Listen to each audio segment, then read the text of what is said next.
তুই হচ্ছে লাপি, তোর কাম হচ্ছে চুল কাটা। তুই এই অভিজাত এলাকার চুল কাটিস। তুই তো জানিস যে এই এলাকার সব বড় বড় লোক আছে, তো ওরা আসে তোর কাছে চুল কাটে। তুই কে এত বেশি কথা কোস? আসবি, সালাম দিব, সম্মান করবো, চুল কাটে দিব, ওরা চলে যাবি। স্যার আমার কোনো দোষ নাই স্যার, আমাকে ছেড়ে দেন স্যার, আমাকে কৃষকে থানাতে নিয়ে যাচ্ছেন স্যার। আমি তো বুঝতে পারছি না আমার কি দোষ স্যার, না ভালো করে খুলে কোন স্যার। আমি তো কারোর সাথে কোনো অন্যায় করিনি স্যার। কিছু করিস নি তাইলা? তুই তো মহা অপরাধী রে, তুই চরম অপরাধ করছু। কে রে, তোর এলাকার যে বড় নেতা আছে তোর কাছে চুল কাটবে আসছিল সেদিন, তুই নেতা তুই কি করছু রে? তারপরে তার 2 দিন পরে একটা বড় একটা সরকারি কর্মকর্তা তোর কাছে আসছিল, তাক তুই কি করছু রে? আর তুই এত তথ্য তুই ক্যাঙ্কা করে জানলো, আমাকে ভালো করে খুলে ক।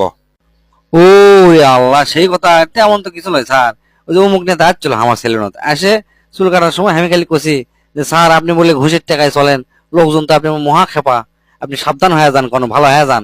এই কথা কোতে ওই নেতা আমাকে ধমক দিয়ে করছে চুপ কর, চুল কাটা কাম চুল কাট।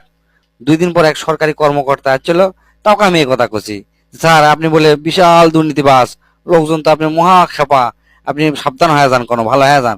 ওই সরকারি কর্মকর্তা আমাকে ধমক দিল, দেখছো মুখ বন্ধ কর, তোর কাম তুই কর, আমি চুল কাটে দেন।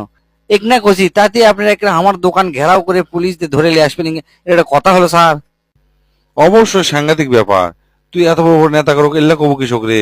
আর তোর উদ্দেশ্যটা কি ভালো করে কত আমার। তেমন কিছুই লয় স্যার, আমার কোনো উদ্দেশ্য নাই। মানে এল্লা কথা কলে ওনাদের চুল ভয়ে খারাপ হয়ে ওঠে বুঝছেন, আর আমার চুল কাটতে না সুবিধা হয় এই, অন্য কিচ্ছু লয় স্যার, বিশ্বাস করেন।